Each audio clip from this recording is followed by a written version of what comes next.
All right. So, yesterday, I was asked this question out on the streets during a certain event from a young black female who asked me, what does the scripture say about prostitution? And there's two immediate scriptures that brothers should take sisters to and young men to, by the way, to let them know that prostitution is wicked, all right, and it's unlawful. And also, it damages the community and it makes us look bad, okay? Prostitution is real, I should use this word, relevant or prevalent in the black community. And many sisters, it's not their problem. I always say the onus is on the black man. All right, the white man does not have black women out on streets prostituting. Okay, and if he does, it's rare. Okay, the black man is the main corporate.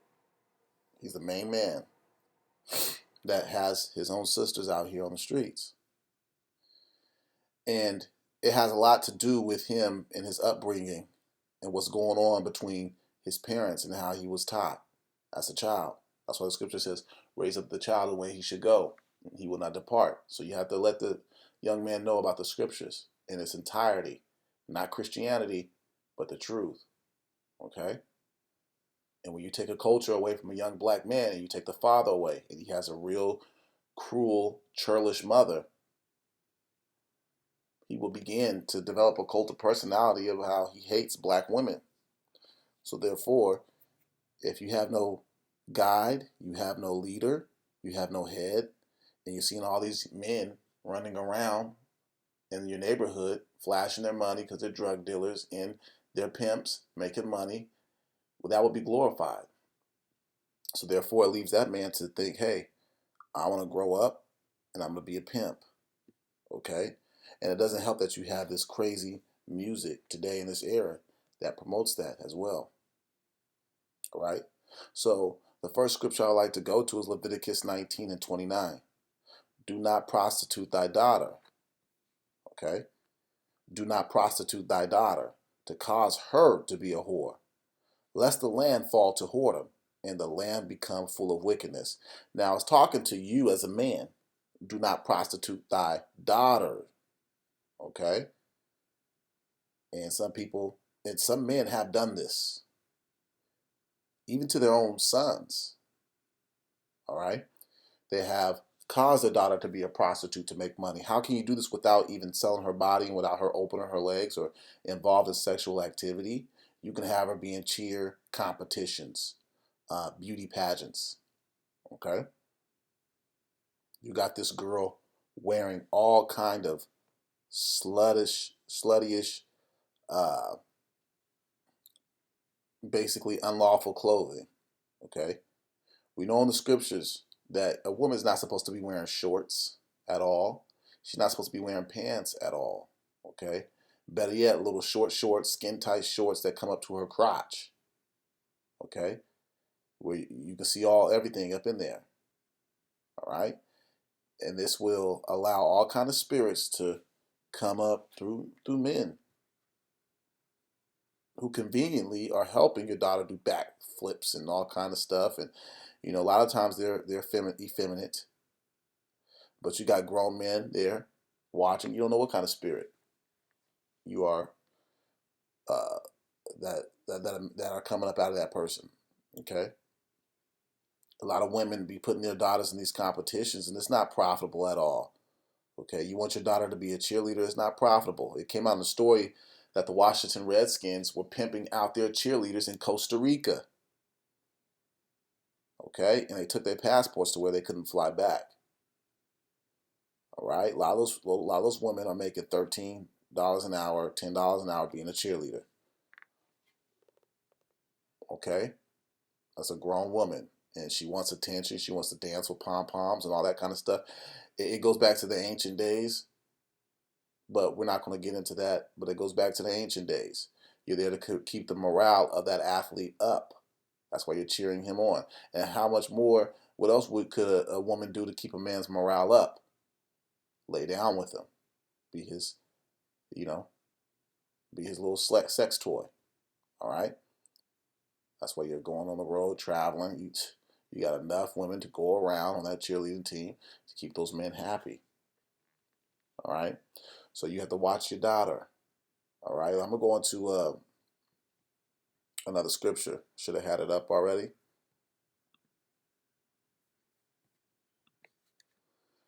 I'm gonna go into the book of Sirach,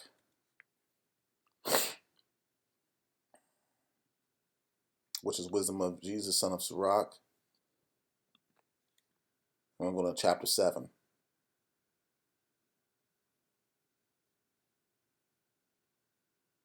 All right.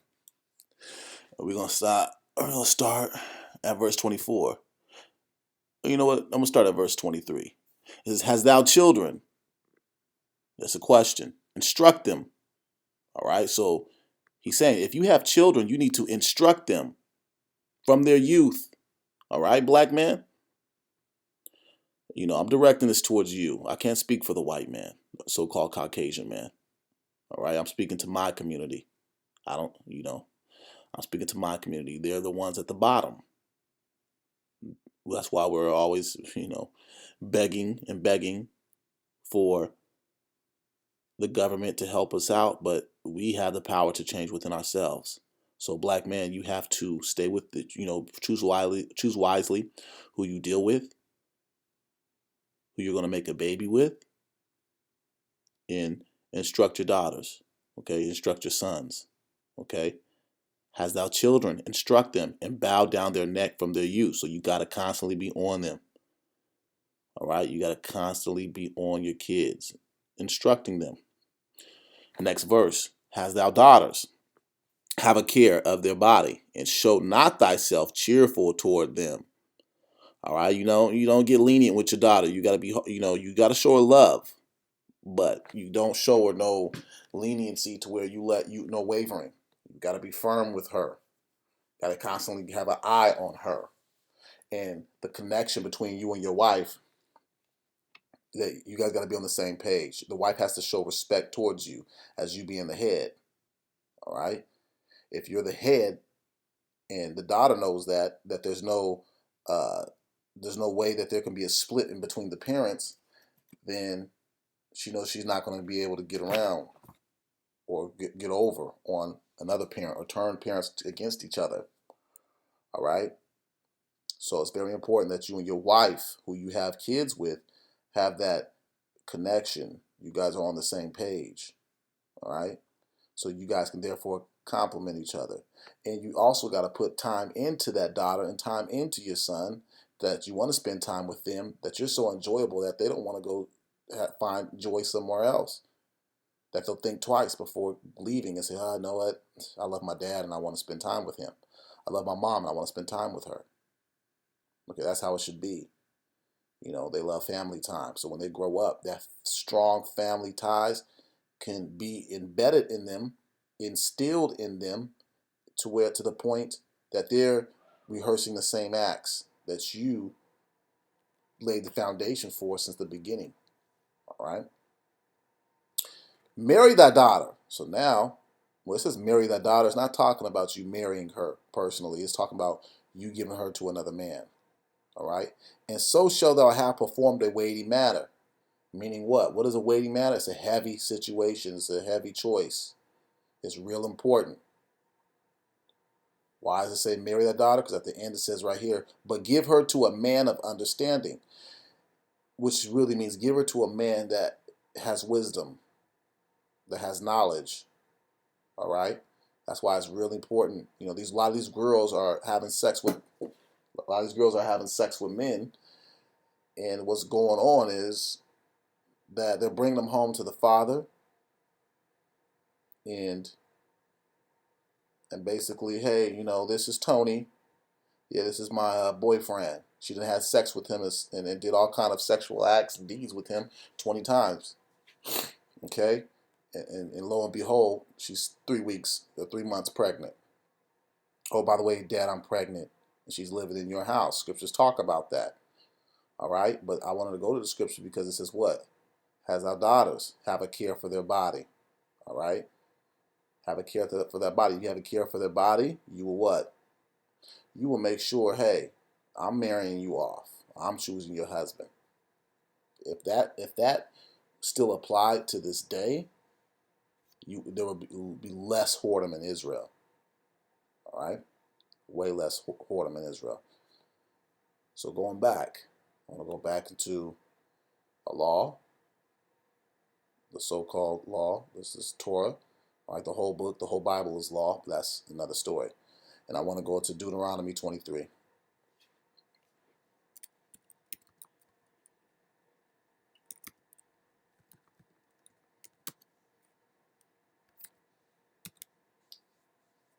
Oh, man.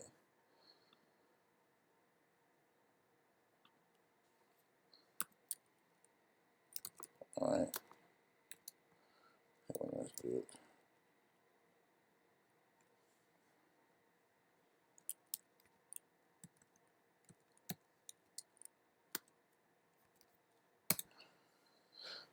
All right. So Deuteronomy 23,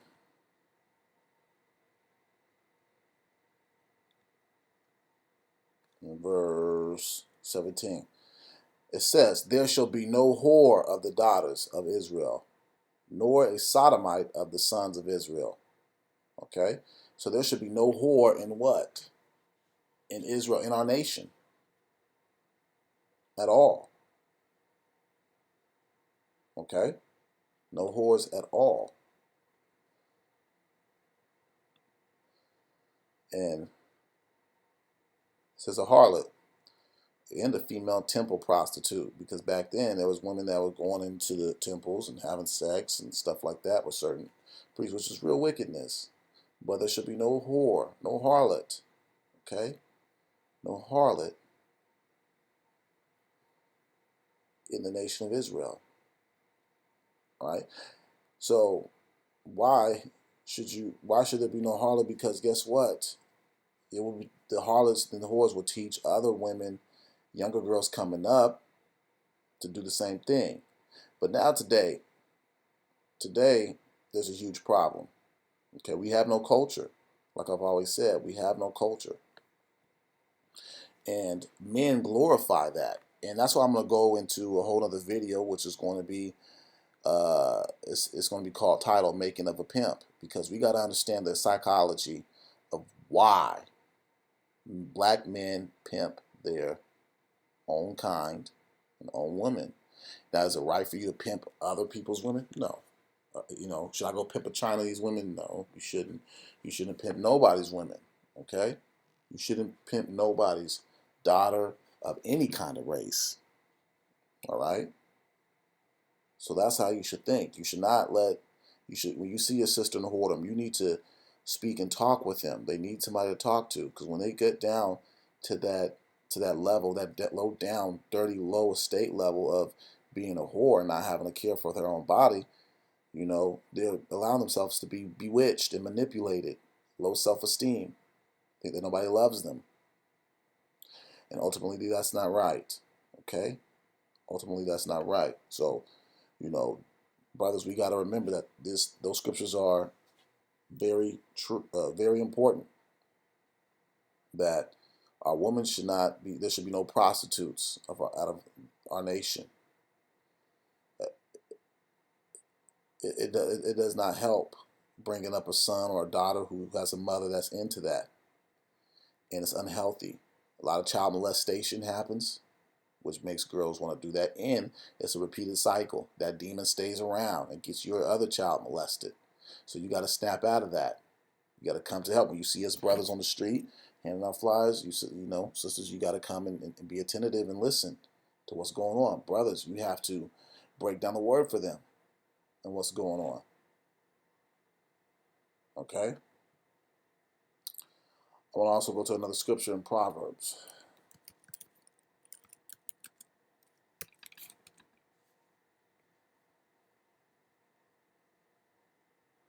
All right? All right, so I'm going to start at verse 5. And it says that they keep thee from the strange woman, from the stranger which flattereth with her words. Okay, so now we're talking about a woman who's just a whore. Okay, who's she likes to sleep with men. She may be a prostitute, but she may be doing it for herself. She's not being pimped by a man. For at the window of my house I looked through my casement, and beheld among the simple ones I discerned among the youths a young man void of understanding. So what man falls for a whore or harlot, prostitute, is a man that is void of understanding. Void means what? Empty. Okay? He does not have understanding at all. He does not have a care for himself. Because ultimately, sleeping with a prostitute can take a man's soul. Okay? It can take a man's soul. Passing through the street near her corner, and he went the way to her house. So what does a prostitute do? She waits at the corner of the street. She looks at you with her eyes. You look at her, and hey, come to my crib, come to my hotel. Okay? Next verse. In the twilight, in the evening, in the black and dark night. So back then they were coming out into the streets late at night. Now they prostitute during the day and at night, 24/7. It does not matter. Okay, they have no shame now. And behold, there met him a woman with the attire of an harlot and subtle heart. This is what you brothers need to be paying attention to. There met him a woman with the attire of a harlot, so she was dressed like a whore, okay, and subtle heart. That means she what? Her mind is sneaky, okay. A lot of times you hear the story of pimps, they deal with these women. It's already bad enough. The woman's already confused enough that the woman that's not even a prostitute, she's already confused in this westernized world already, okay. She's already confused already. She thinks she has to compete with her spouse. She's a know-it-all. She talks about toxic masculinity, that she's already combating the man about him being a masculine. If she challenges the masculine principle, you brothers, you don't need to be with her at all. A woman that challenges your masculinity and doesn't have respect for the principle of masculinity, she's not going to allow you to run the household efficiently. All right? She hasn't accepted her role as a woman to be the second in command. Only thing she has control of is herself and those kids. If she has anything to say to you, she needs to request to talk about things, not demand anything. All right? Women in the scriptures have shown that. They don't demand anything. They come with a humble spirit. All right? So, subtle heart. It says she is loud and stubborn, and her feet abide not in her house. That's most of these women today. Okay? That's most of these women today. All right? Now she is without, now in the streets, and lieth in wait at every corner. So she caught him and kissed him with an impudent face, and said unto him, what does it mean with an impudent face?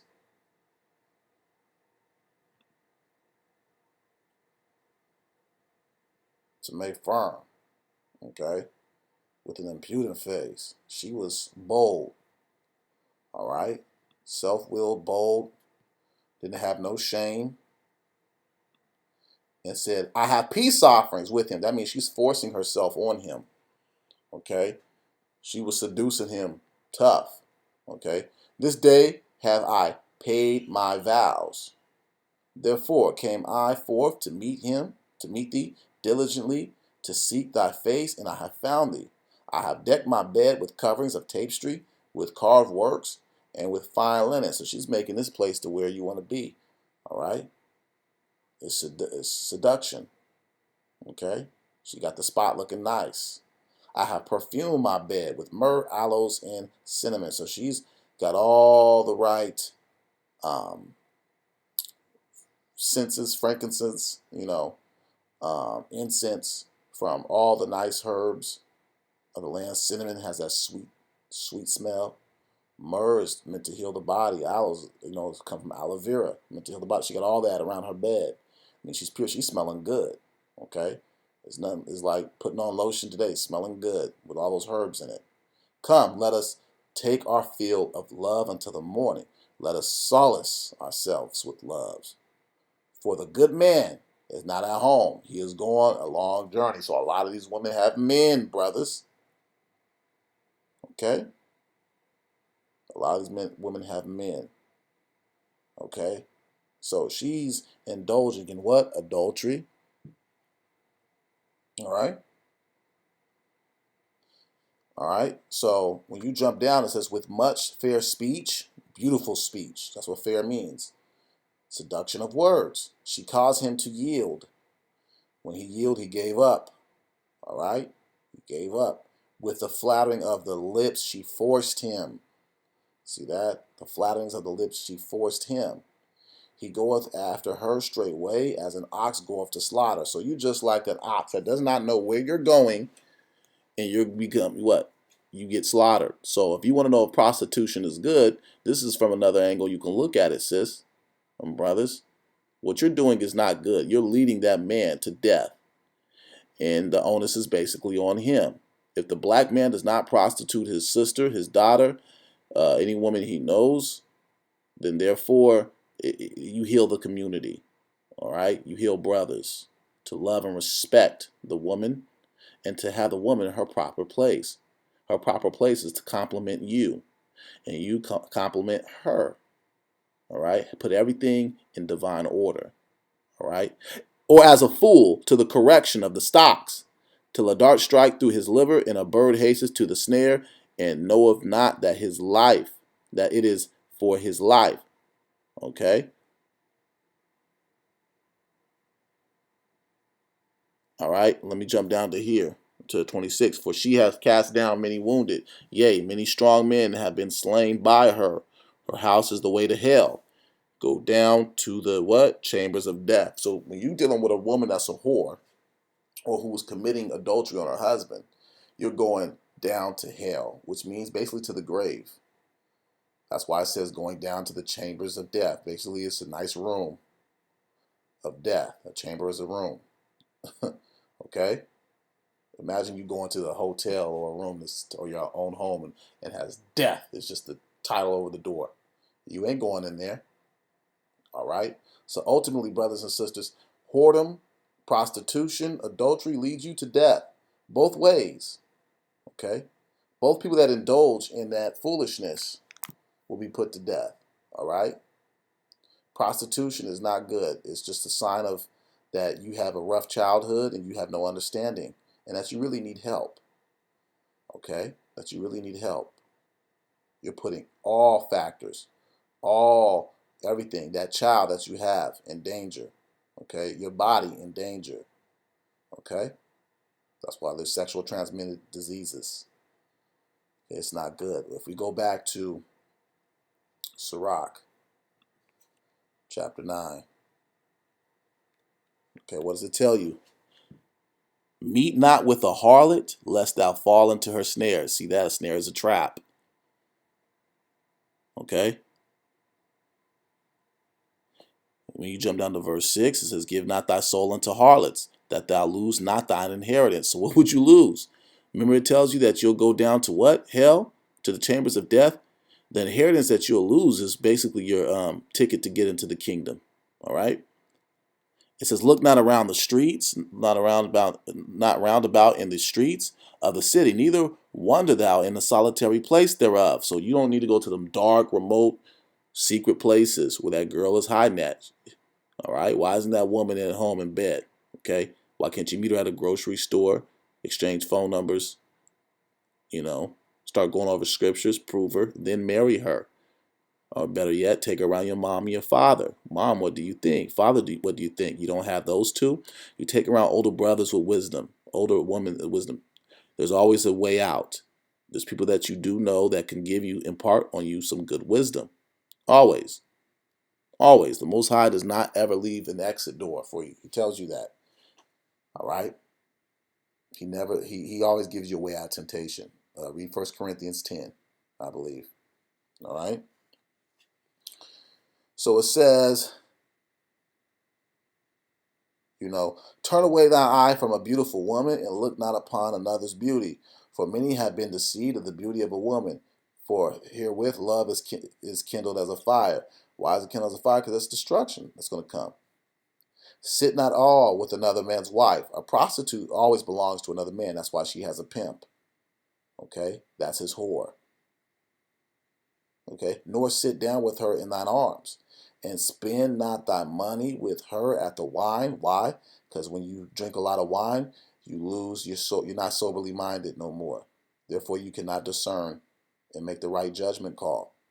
So lest thy heart incline unto her, so your mind begins to listen unto her and yield up to her, and so through thy desire thou fall into destruction.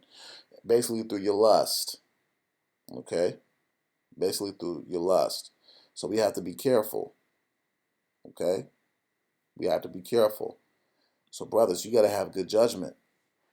Okay? And sisters, you guys have to stop yielding up your spirit to these low down dirty men. You have all these programs that can put you, that's been putting you above the man for the last 50 years. Section 8, welfare, child support, alimony. You always have a way out. Okay? And basically, you got to use these, don't abuse the world, but use the world. The scriptures tell you that. All right? You have a child, get on Section 8, get your welfare, use it to the best of your ability to where you do not have to give up your body to abuse. Okay? You don't have to give up your body to abuse.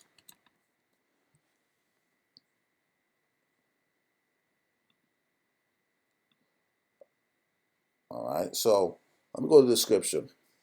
In Hosea chapter 3, it says, Then said the Lord unto me, Go yet and love a woman, beloved of her friend, yet an adulteress. So when it says, Go yet and love a woman, beloved of her friend, yet an adulteress, a woman that's a lover of her friend is a woman that says, Oh, I have a boyfriend.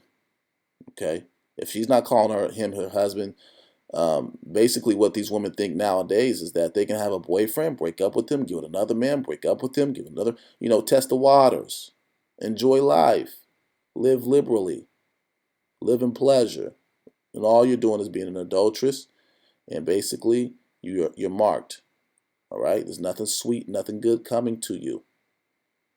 All right, this may sound harsh. It may not sound loving to you because you don't love correction, you don't love the truth, and that's fine. Click somewhere else and go watch whatever the heck else you love to watch. But this is for brothers that want to receive instruction and move forward and progress in life. Okay? This is a helping hand to our brothers and sisters, daughters and sons, and grandmas and grandpas. Okay? It says, according to the love of the Lord toward the children of Israel, who look to other gods and love flagons of wine. See the connection of the wine. The wine always throws you off balance. You'll be going off and doing some crazy things. So you got to stay sober-minded. Okay? So I bought her to me for 15 pieces of silver, and for a homer of barley and a half homer of barley. Now, when this man Hosea bought this woman who was a harlot, basically, all right, the Most High basically allowed him to marry her so he can basically understand the metaphor and understand what the Most High was going through, understand the parable, all right? He said, and I said unto her that thou shalt abide with me many days. Thou shalt not play the harlot. So correction came down from this man. He took her in to be his wife and brought down swift correction. You cannot play the harlot. And thou shalt not be for another man. You cannot have a boyfriend. You cannot have men on the side that you talk to secretly through Facebook, running around here, thinking you got extra men on the side that even though if you're not sexually getting gratification from that man, you're getting gratification from other ways. In your mind, you're thinking like a whore. Oh, I got this man on the side that I talk to all the time besides my husband. Always think you're getting one up. That's not the way you should be thinking. Okay? So ladies, understand this, that the harlot was bought because basically he was paying a price for him to have this woman as his wife. And he corrected her. Okay? And thou shalt not be for another man. So will I also be for thee. So I'm going to be for you. Okay?